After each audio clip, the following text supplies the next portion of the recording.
الحمد لله رب العالمين، والصلاة والسلام على أشرف الأنبياء والمرسلين وعلى آله وأصحابه أجمعين. رضيت بالله ربا وبالإسلام دينا وبمحمد نبيا ورسولا. رب اشرح لي صدري ويسر لي أمري واحلل عقدة من لساني يفقهوا قولي. اللهم اجعل جمعنا هذا جمعا مرحوما وتفرقنا من بعده تفرقا معصوما. Kaum muslimin dan muslimat sidang jamaah subuh yang dirahmati Allah Subhanahu wa taala. Kita lanjutkan kajian tafsir surah Al-Baqarah ayat 129. A'udzu billahi minasy syaithanir rajim. Bismillahirrahmanirrahim.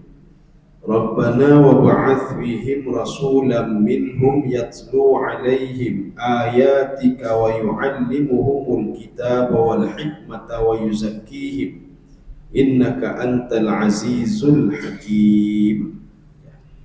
Ini terkait, sebelum kita terjemahkan, ini terkait dengan doa Nabi Ibrahim alaihissalam. Jadi ketika membawa anaknya Ismail dan membawa ibunya Hajar di sebuah lembah yang tidak ada apa-apanya di situ. Pada pertemuan yang lalu kita sudah membahas ada salah satu doa Nabi Ibrahim yang ditolak oleh Allah Subhanahu wa taala. Ketika Nabi Ibrahim meminta kepada Allah, warzuq ahlahu minas tsamarat. Ya Allah, berikanlah penduduknya itu rezeki yang melimpah. Tetapi itu dua orang saja, kata Nabi Ibrahim. Man amana billahi wal yaumil akhir. Untuk orang yang beriman kepadamu dan hari kiamat. Yang lain baik dijawab ya Allah. Dijawab oleh Allah Subhanahu wa taala, qala wa maka. Tidak ya Ibrahim. Tidak saya kabulkan doa. Kenapa? Rezekiku itu untuk semuanya, bukan orang beriman saja. Maka Imam Baitawi mengatakan, inna rizqallah ya'um ala kulli makhluqatillah. Jadi rezeki Allah itu mencakup semua makhluknya. Jadi hanya menceh yang menakai, binatang-binatang pun diberikan rezeki oleh Allah walaupun tidak punya akal. Tumbuhan juga diberikan rezeki oleh Allah Subhanahu wa taala walaupun dia tidak punya akal seperti manusia. Kemudian salah doa Nabi Ibrahim lagi, ya itulah ini. Ini ada beberapa poin, sekarang kita pisah-pisah. Yang poin yang pertama, Rabbana wa ba'ats fihim rasulan minhum. Ya, ini agak panjang sedikit. Ya, coba diterjemahkan. Ya Tuhan kami, utuslah di tengah mereka seorang rasul dari kalangan mereka sendiri. Ya, ini kita kan bingung juga apa maksudnya, Pak. Wahai Tuhan kami, utuslah rasul dari kalangan mereka sendiri. Ini siapa? Apa maksudnya dari kalangan mereka sendiri? Sebelum itu kita lihat kalimat Rabbana. Rabbana ini, kenapa tidak Rabbuna? Ya. Kenapa Rabbana ighfir lana? Kenapa tidak Rabbuna ighfir lana? Karena ada yang dihilangkan di situ. Sebenarnya ya Rabbana. Ya. Jadi ya Rabbana itu sama juga seperti Allahumma ya Allah, itu saja bedanya. Allahumma ya Allah, Rabbana ya Rabbana. Jadi kalau yang dimaksudkan dengan ya Allah itu orientasinya apa? Yang kita sembah. Kalau kita baca ya Rabbana, itu yang mengatur semuanya, mengatur rezeki, mengatur alam, mengatur kita semuanya. Sehingga alam itu kullu fi falaki yasbahu. Siapa yang mengatur itu? Adalah Allah Subhanahu wa taala. Itu beda ya Rabbana dengan Allahumma. Walaupun kita tidak menggunakan lagi ya Rabbana, tidak Rabbana, nah begitu. Maka kalau kita baca Rabbana atina fid dunya hasanah, itu kan doa Nabi Ibrahim. Kalau doanya Nabi Muhammad SAW di dalam kitab Riyadhus Shalihin itu, Allahumma atina fid dunya hasanah wa fil akhirati hasanah wa qina adzabannar. Maka kalau kita baca Rabbana atinanya doa Nabi Ibrahim. Kalau kita baca Allahumma atinanya doa Nabi Muhammad SAW. Nanti bisa dilihat dalam kitab Riyadhus Shalihin ketika Rasulullah membaca doa itu. Rasulullah memulainya dengan Allahumma atina fid dunya hasanah. Maknanya apa? Allahumma itu maknanya lebih spesifik lagi, lebih khusus lagi. Allahumma itu apa? Ya Allah, Engkau yang kami sembah ya Allah. Ya Nabi. Atina fid dunya hasanah. Tapi kalau ya Rabbana, yang mengatur kami, mengatur orang kafir, mengatur ini, mengatur itu. Ya. Ini makna Rabbana. Maka kenapa tidak Rabbuna? Karena di depannya ada nida, itu sudah maksud. Ya Rabbana. Jadi otomatis ketika kita baca Rabbana sudah mengandung makna ya Rabbana, wahai Tuhan kami. Ya Rabbana, Rabbana wa ba'ath fihim rasulan.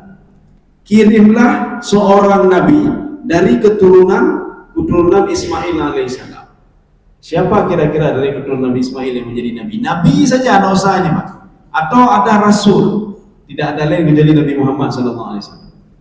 Maka yang dimaksud oleh Nabi Ibrahim itu keturunan Nabi Ismail yang menjadi rasul atau nabi, tidak ada lain kecuali Nabi Muhammad.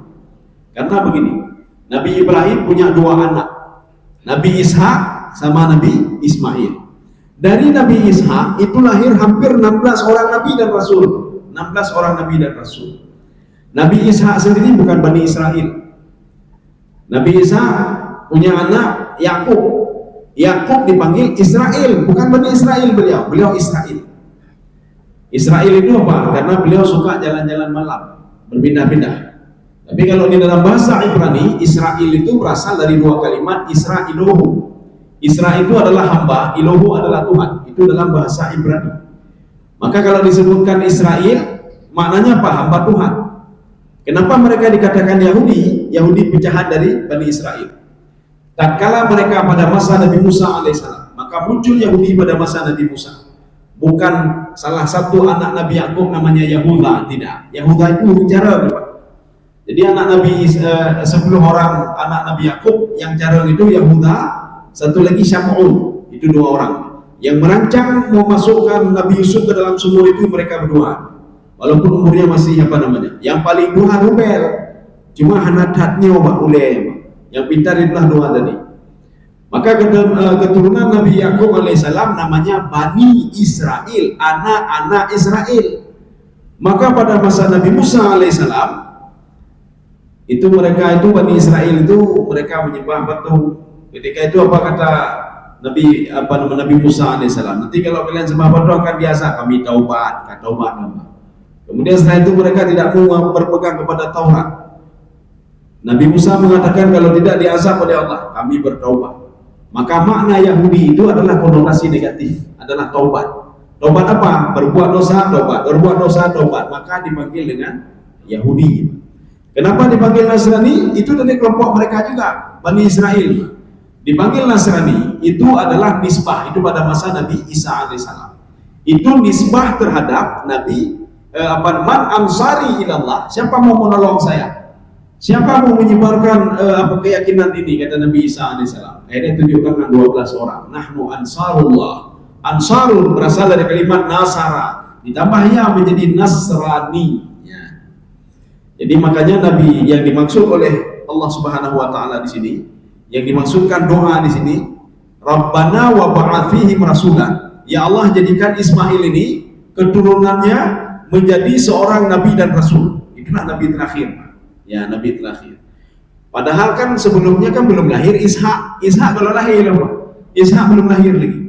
Tetapi Nabi Ibrahim sudah berdoa untuk Nabi Ismail alaihissalam supaya punya keturunan nabi terakhir, yaitu Nabi Muhammad sallallahu alaihi wasallam. Maka dalam sebuah hadis sahih, di sini ada juga hadisnya, kita baca saja. Apa sabda Rasulullah sallallahu alaihi wasallam? Rasulullah mengatakan, ana da'watu Ibrahim. Saya adalah doanya Nabi Ibrahim alaihissalam. Maka waktu kita membaca terakhir, Allahumma salli ala Sayyidina Muhammad wa ala ali Sayyidina Muhammad kama sallaita ala Ibrahim wa ala ali Ibrahim, ya, wa barik ala Muhammad kama barakta ala Ibrahim. Kenapa Nabi Ibrahim? Kenapa tidak Nabi Ismail saja? Karena puncak semuanya itu pada Nabi Ibrahim alaihissalam. Ya Allah, sayang Nabi Muhammad sebagaimana sayang Nabi Ibrahim. Berikan keberkahan kepada Nabi Muhammad sebagaimana berkah kepada Nabi Ibrahim. Maka Nabi Ibrahim dikatakan sebagai bapaknya para nabi, Abul Anbiya. Kaum muslimin sedang jamaah yang dirahmati Allah Subhanahu wa taala. Ini hadisnya, kita lanjut. Ana da'watu Ibrahim. Saya adalah panggilan, doanya Nabi Ibrahim alaihissalam. Yang mudah-mudahan kan ada di dalam Al-Quran. Wa'adzim fin nasi bil haji ya'tika rijalan. Wa'adzin itu siapa? Wa'adzin itu Nabi Ibrahim alaihissalam. Maka di dalam Al-Quran nanti ada uslub khitabi, ada yang khusus kepada Nabi Muhammad. Ya Muhammad, buatlah ini, buatlah ini. Ada juga suruhan di wa'adzin, buatlah ini. Siapa itu? Nabi Ibrahim alaihissalam. Maka Nabi Ibrahim seru wa'adzin fin nasi bil haji, untuk naik haji. Makanya kalau ada orang berangkatnya, mudah-mudahan yung panggilan doa Nabi Ibrahim alaihissalam. Itu seperti Nabi Muhammad ya. Nabi Muhammad mengatakan, saya adalah doanya Nabi Ibrahim alaihissalam, keturunan dari Nabi Ismail alaihissalam, yang jaraknya itu lama sekali sampai ke bawah, Pak. Lama sekali. Karena setelah Nabi Ismail alaihissalam tak ada nabi, terus ada nabi. Kemudian muncul suku Quraisy, tidak ada nabi juga. Setelah lama kemudian baru lahir Nabi Muhammad sallallahu alaihi wasallam. Ini yang pertama. Yang kedua kata Rasulullah, wa busyra Isa, saya adalah berita baik yang diberitahukan oleh Nabi Isa kepada Bani Israel.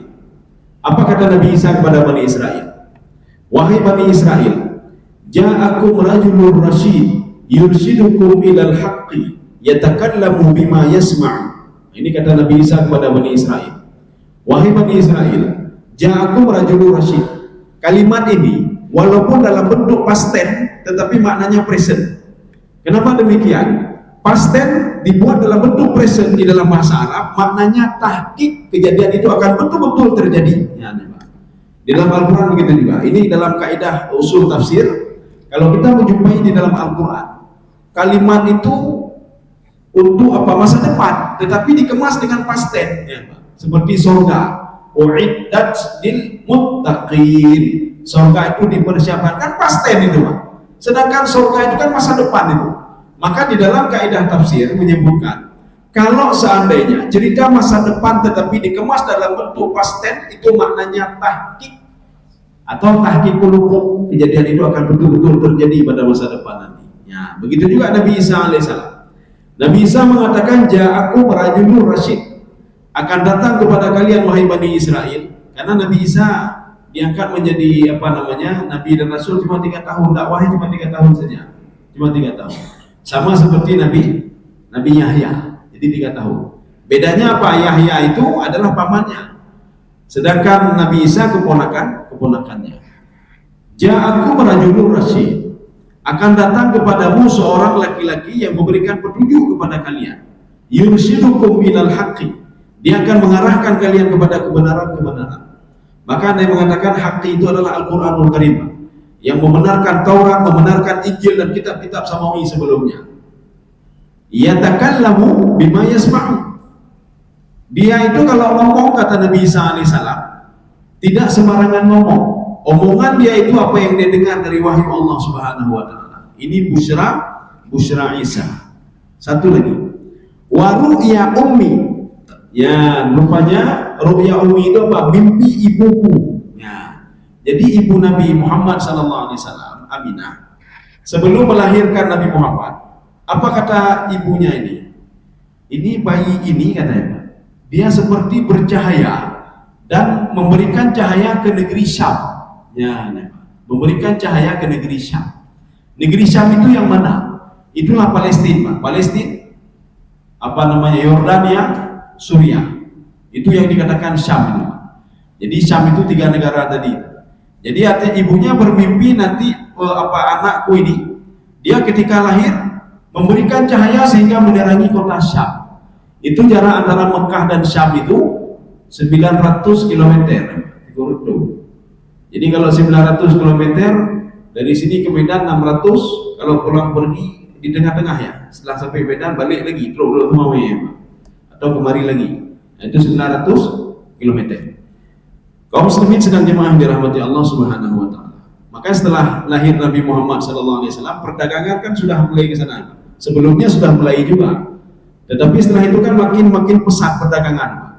Kenapa disebutkan Syam di situ? Syam adalah Palestina, Yordania, Suriah adalah 3 negara yang letaknya di tengah-tengah benua, 3 benua. Benua Afrika, benua Asia, benua Eropa. Di tengahnya itu kan Rusia lagi, Pak. Maka itu di tengah-tengah dan sangat strategis sekali. Makanya perdagangan itu kan ke situ. Rihlatash syita'i was-saif. Li ila fi Quraisy ila fihim rihlatash syita'i was-saif. Jadi perjalanan waktu musim panas dan musim dingin. Jadi makanya peradaban itu pertukaran perdagangan di antara Mekah dan itu kan ini sekali. Ya. Terus berlanjut. Walaupun ke Yaman ada juga, Tetapi Yaman itu terbatasi dengan laut Merah dengan laut Arabic Sea. Ya. Tapi kalau di atas tidak, Kalau Syam itu dia batasan antara 3 benua besar. Benua Afrika, benua Asia, dan benua Eropa. Kaum muslimin sedang jemaah yang dirahmati Allah. Ini yang dimaksudkan Rabbana wa ba'ath fihim rasulan. Walaupun ini dalam bentuk kalimat nakirah, dalam bentuk kalimat nakirah. Kita akan membedakan sekarang antara nakirah dan ma'rifah. Nakirah itu tidak ada alif lam, rasulan. Kalau ada alif lam namanya ma'rifah. Ya. Secara umum Syekh Tantawi mengatakan, bahkan di dalam tafsir Al-Kasyaf mengatakan, an-nakirah itu menunjukkan kepada sesuatu hal belum terjadi tapi akan terjadi. Mana contoh lagi? Hati-hati kalian, nanti kalau berbuat macam-macam, naram talabba. Maka penafsir mengatakan, kenapa nakirah? Kenapa tidak an-nar, finnar?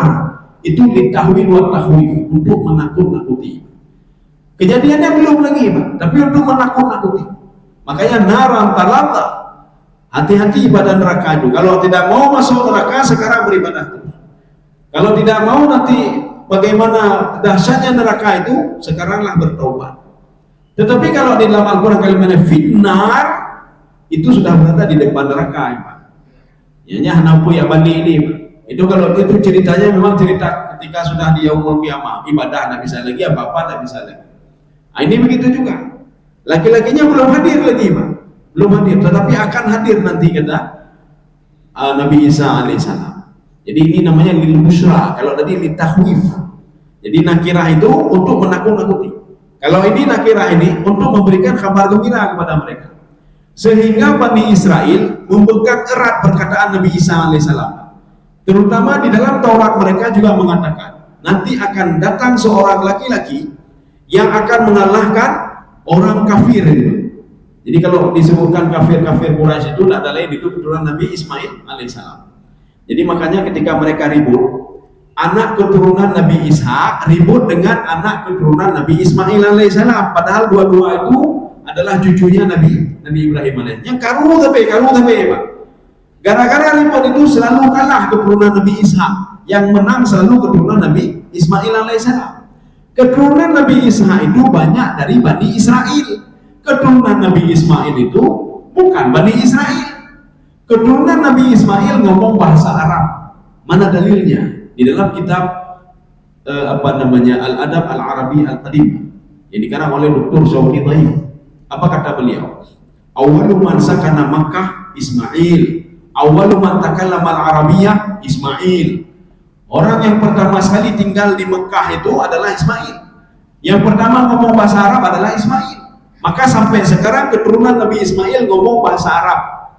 Tetapi keturunan Nabi Isa alaihissalam tidak ngomong bahasa Arab. Mereka ngomong bahasa Ibrani sampai sekarang. Maka Yahudi itu ngomongnya bahasa Ibrani, bukan bahasa Arab. Bahasa Arab. Maka mereka selalu ribut. Yang ngomong bahasa Ibrani dengan ini ribut. Katanya beda pegangkau. Kita saja punya anak 3 atau 2, karu sampai. Padahal kan dekat sekali itu. Jadi artinya itu anak kandung kita dua-dua. Apalagi ini 2 keturunan Nabi Ishak sama Nabi Ismail alaihissalam. Yang karu tapi. Makanya mereka ketika kalah, apa kata keturunan Nabi Isa alaihissalam? Tidak ada masalah kalah kami. Nanti akan datang seorang Nabi yang akan mengalahkan kalian. Mereka yakin kalau Nabi yang muncul itu adalah dari Bani Israel, keturunan Nabi Isa alaihissalam. Rupanya tidak. Doa Nabi Ibrahim diterima oleh Allah kalau Nabi terakhir itu adalah Nabi Muhammad sallallahu alaihi wasallam. Makanya ketika diangkat diutus Nabi itu, Nabi Muhammad kan betul mengalahkan suku kafir Quraisy, Pak, ketika Fatu Mekah dan perang-perang lain sebagainya. Tetapi tidak mau diterima oleh keturunan Nabi Ishak. maksud keturunan Nabi Isa itu Nabi terakhir keturunan Bani Israel, tidak boleh keturunan Nabi Ismail, tidak boleh, harus keturunan Nabi Isa alaihissalam. Kaum muslimin sedang jemaah yang dirahmati Allah. Sudah, ini poin yang pertama. Sekarang poin yang kedua. Yatlu alaihim ayatika. Ya, coba dibaca. Yang akan membacakan kepada mereka ayat-ayat. Ya, ini apa? Membacakan kepada mereka ayat-ayat. Maksudnya, nanti Nabi terakhir ini dia akan diturunkan Al-Quran kepadanya, dan dia akan membacakan Al-Quran itu kepada umatnya. Ya, itu maksud yatlu alaihim. Jadi yatlu itu bisa maknanya tilawah, bisa maknanya tadabbur, bisa maknanya apa? Tatalluq. Dia itu apa? Mengkaji, membaca, mengulang. Ya, itu banyak itu yatlu itu maknanya. Sehingga ada tilawatil Quran ya, tilawatil Quran. Jadi nanti Nabi akhir zaman itu Al-Quran diturunkan kepada dia itu akan membacakan kepada umatnya. Ya, sudah, ini poin kedua. Poin yang ketiga, wa yu'allimuhumul kitaba. Ya, coba dibaca. Dan mengajarkan kitab dan hikmah kepada mereka. Mengajarkan kitab, apa kitab ini? Hikmah kita sedikan dulu, kitab dulu. Dan mengajarkan kitab kepada mereka. Kalimat Alkitab itu di dalam Al-Quran ada 64 kali. 64 kali. Kalau kita baca-baca Alkitab, itu apa makna Alkitab? Ada 3. Yang pertama Al-Quranul Karim. Kenapa Al-Quran? Kalau kita lihat ceritanya itu bukan cerita Nabi Musa alaihissalam, tetapi cerita kekinian. Berarti yang dimaksud Alkitab itu adalah Al-Quran. Satu. Yang kedua, Alkitab itu maknanya apa? Kitab Taurat. Bagaimana kita tahu kalau cerita tentang Nabi Musa alaihissalam atau Bani Israel disebutkan di situ Alkitab, berarti itu Taurat. Yang ketiga, kalau disebutkan Alkitab tetapi tidak menggunakan alif lam, fi kitabim mubin, itu maknanya apa? Bukan di dalam kitabnya. Sebagian itu keliru, penerjemah keliru ketika menerjemahkan fi kitabim mubin, seluruhnya itu ada dalam kitab. Bukan itu. Ketika dalam bentuk nakirah maknanya lauhul mahfuz. Ya, berarti ada 3 maknanya. Al-Quranul Karim, kemudian yang kedua Taurat, yang ketiga lauhul mahfuz. Itulah Alkitab. Ada 64 kali, ya 64 kali di dalam Al-Quran. Itu makna dari wa yu'allimuhumul kitab. Bagaimana cara Rasulullah mengajarkan ininya? Makanya metode Jibril. Jadi Jibril alaihissalam mengatakan, Allah mengatakan pada Nabi Muhammad melalui Jibril, ya Muhammad, jangan tergesa-gesa. Ya Nabi, saya akan mengajarkan kamu ya Muhammad sehingga masuk ke dalam hatimu. Maka ketika ayat Al-Quran masuk ke dalam hati Nabi Muhammad, gaknya kagak bodoh, tafsirnya sudah tahu, maknanya sudah tahu, semua sudah tahu, munasabahnya sudah tahu. Maka Allah mengatakan jangan buru-buru, ya, jangan buru-buru. Kami akan membacakan di dalam hatimu ya Muhammad satu ayat, sehingga engkau menghafal ayat itu dan mengetahui tafsirannya dan mengetahui segalanya. Itu maksud wa yu'allimuhumul kitab. Jadi makanya yang membaca Al-Quran itu ada 3 model. 3 model. Model yang pertama, mangkar Al-Quran wa saddaqa bihi. Ada satu kelompok yang membaca Al-Quran dan dia yakin apapun yang dia baca itu, walaupun tidak masuk otaknya. Haida malau tentang kejadiannya, haida malau. Tetapi ada yang masuk dalam kepalanya. Tetapi karena kita orang beriman, kita tidak menggunakan otak untuk memahami Al-Quran, tapi menggunakan hati. Kita percaya apapun yang dikatakan dalam Al-Quran tentang hari kebangkitan Dul Patri, tentang ini Dul Patri, maka jangan jadi seperti orang-orang kafir. Nu'minu bi ba'din wa nakfuru bi ba'din. Kami percaya kepada sebahagian dan tidak percaya kepada sebahagian. Mana yang mereka yakini, Pak? Tentang saya mereka percaya Al-Quran itu. Mana contohnya? Allah mengatakan di dalam Al-Quran, ya Muhammad, katakan kepada orang kafir itu, bumi dan langit itu kanata ratakan fafataqnahuma. Langit dan bumi dulu menyatu, kata Allah. Sekarang sudah saya pisahkan langit dan bumi. Kemudian dalam tafsir muncul faju'ila al-as-sama'u fawqaha, dijadikan langit itu di atas, kemudian dijadikan bumi itu di bawah. Maka orang barat setelah menyelidiki, oh benar rupanya. Ada sayapnya mereka terima, sehingga ada teori Big Bang. Ya, jadi teori Big Bang. Ada sesuatu hal yang tidak mereka yakini dalam Al-Quran. Apa itu? Setelah hidup kemudian mati bangkit kembali, haida makai. Kemudian kita berangan-angan diberikan ini, diberikan itu, hana tepu-tepu ya. Dibangkitkan di padang mahsyar, tiba di padang mahsyar tubuh sudah hancur. Tubuh hancur. Itu yang tidak mereka yakini. Dan ada beberapa hal lain lagi yang tidak mereka yakini. Ketika masalah Isra Mi'raj Nabi Muhammad, ya itu kan baru-baru saja diyakini. Kalau dulu-dulu kan nggak yakin, Pak, kalau pakai otak. Tapi sekarang pakai otak itu masuk akal ya, Pak. Masuk akal. Sehingga teori Einstein ya, Pak. Kalau ada kecepatan melebihi kecepatan normal, maka hasilnya nol. Jadi makanya apa? Perjalanan Nabi Muhammad SAW bisa diterima ya. Kenapa? Sudah di luar nalar ya, Pak. Di luar nalar, maka tidak bisa dideteksi lagi. Maka hasilnya nol, kata Einstein. Termasuk ketika naik ke atas ya, Pak. Kan bisa diterima oleh akal, Pak. Kecepatan cahaya begitu kencangnya kecepatan cahaya sehingga mereka mengatakan Nabi Muhammad itu melebihi kecepatan cahaya. Maka kalau melebihi berarti hasilnya nol, hanya terdeteksi. Gimana deteksi? Ya. Kaum muslimin sedang jamaah yang dirahmati Allah Subhanahu wa taala. Kemudian yang kedua, mangkara Al-Qur'an wa angkara bihi. Ada orang yang membaca Al-Quran dan dia memungkiri isi Al-Quran itu. Ini hebat. Maka kita jangan termasuk kelompok itu. Ketika dia baca, dia beriman kepada sebagian. Waktu dibaca lagi, hana yakin. Naik padang mahsyar bino-bino, hana yakin. Ketika seorang mati didatangi oleh malaikat, hana mungkin. Maka jangan kita pakai akal, pakailah hati. Maka Rasulullah mengatakan at-taqwa. Kalau kamu ingin bertakwa, perbaikilah hatimu. Kalau kamu ingin dekat dengan Allah, gunakanlah hatimu. Jangan pakai otak.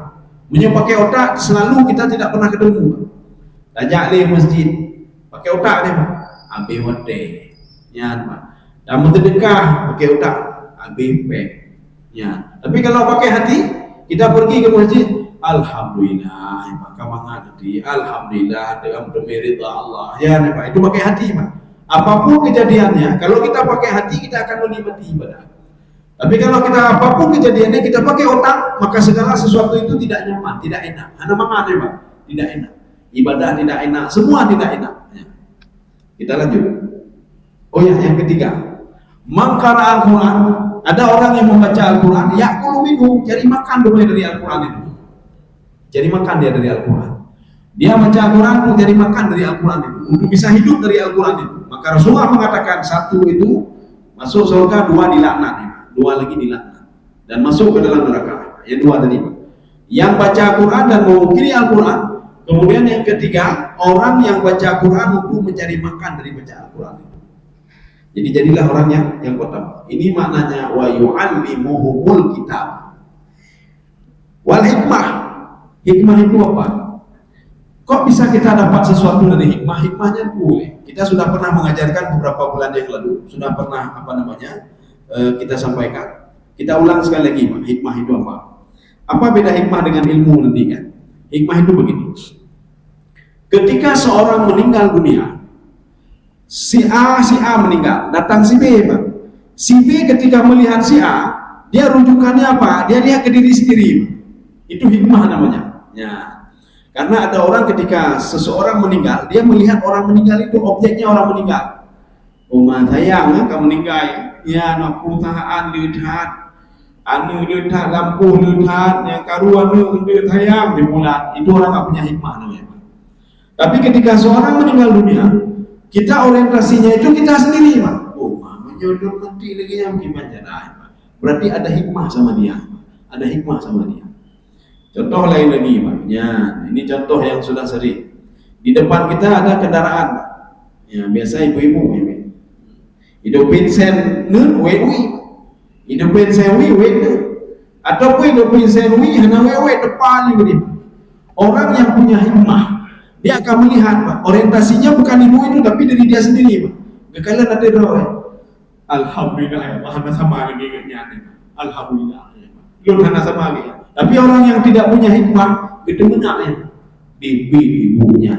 Hana gitu pun nasib atau apalah itu bibi kayaknya. Watero ibunya bunjira gini.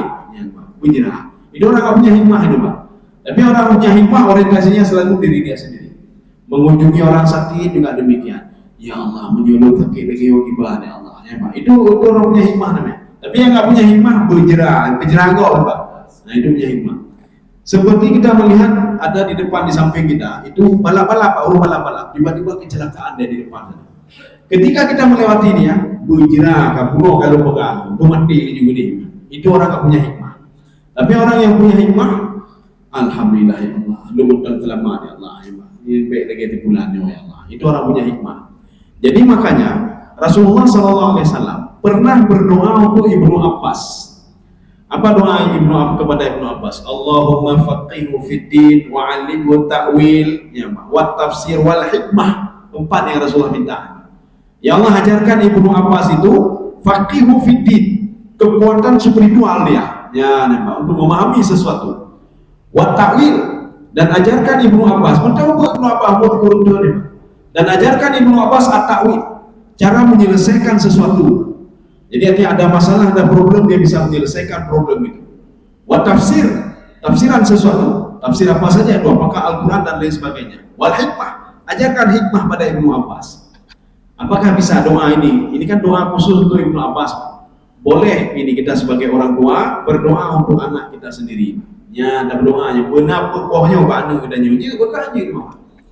Oh anak kan ada berdoa kedua cuci. Kita rubah saja Allahumma faqihni fiddin wa 'allimni at-ta'wil wa tafsir wal hikmah.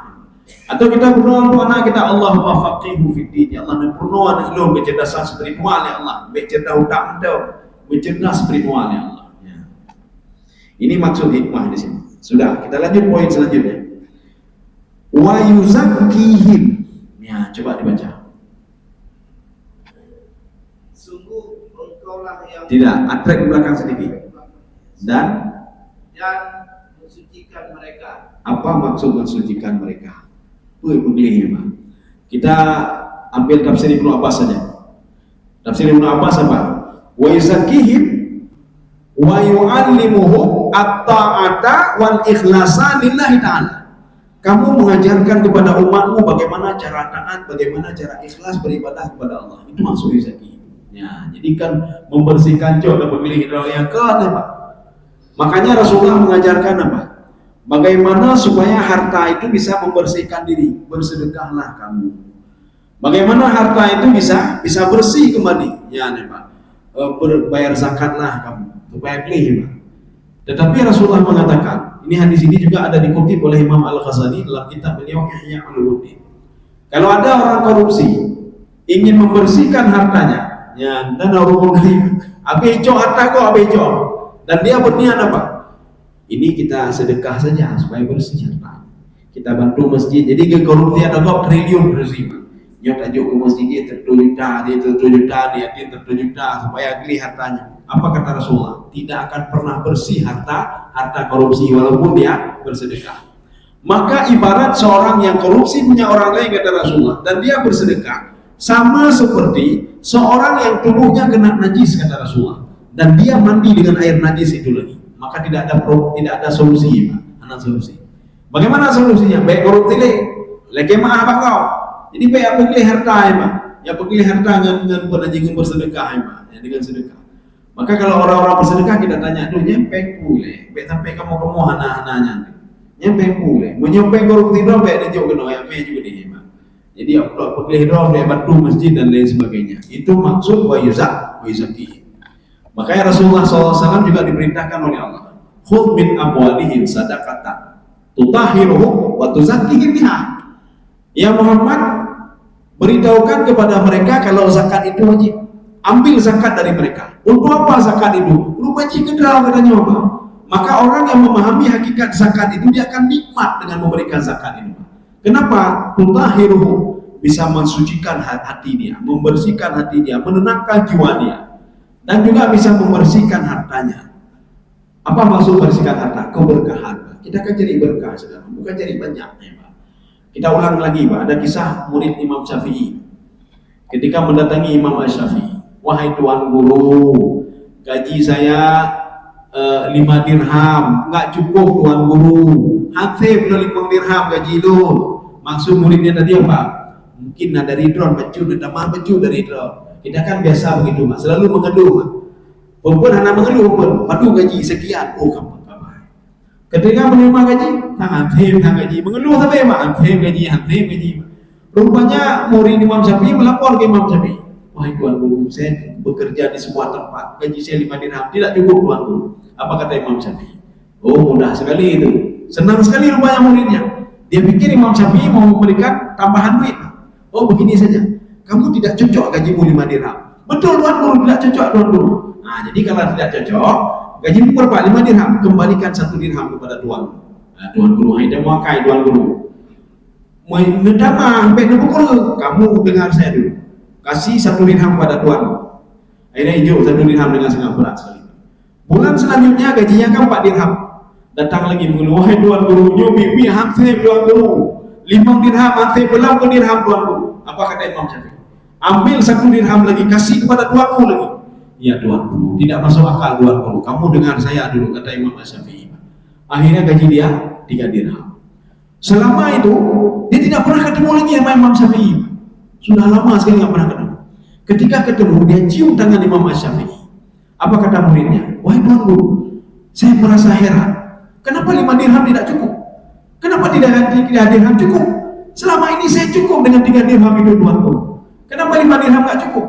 Apa kata Imam Syafi'i? Makanya kamu tidak mau mendengar saya. Kamu tahu kenapa 3 dirham cukup? Itu uang halalmu itu. Sedangkan 2 tadi uang haram tadi. Ketika haram itu dia kena dengan yang halal, maka semua duitmu tidak berkah. Makanya dalam hadis orang itu, ketika dia gaji walaupun puluhan juta, hampir Pak, karena uang itu ada uang haram di situ. Ya. Makanya hampir gaji yang padu gaji 10 juta.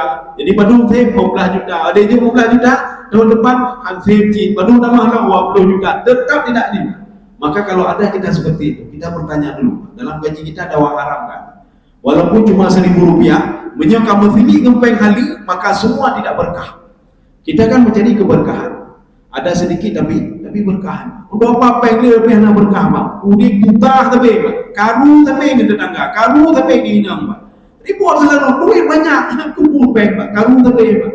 Hidup tidak berkah. Anak kacau, anak ibnu kena bang. Ya, lebih baikkan sedikit, tetapi berkah.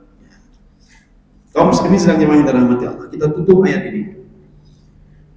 Innaka antal azizul hakim. Ya, coba diterjemahkan. Sungguh engkaulah yang maha perkasa, maha bijaksana. Iya. Sebenarnya kalau kritisi ini terjemahan Kemenak 2019. Karena nanti ada terjemahan Kemenak 2016. Itu tetap belum dirubah itu. Jadi mereka perkasa, kita perkasa ini. Nanti anak-anak itu akan memikirkan lain-lain, gimana perkasa. Lagi itu bermain ya Pak.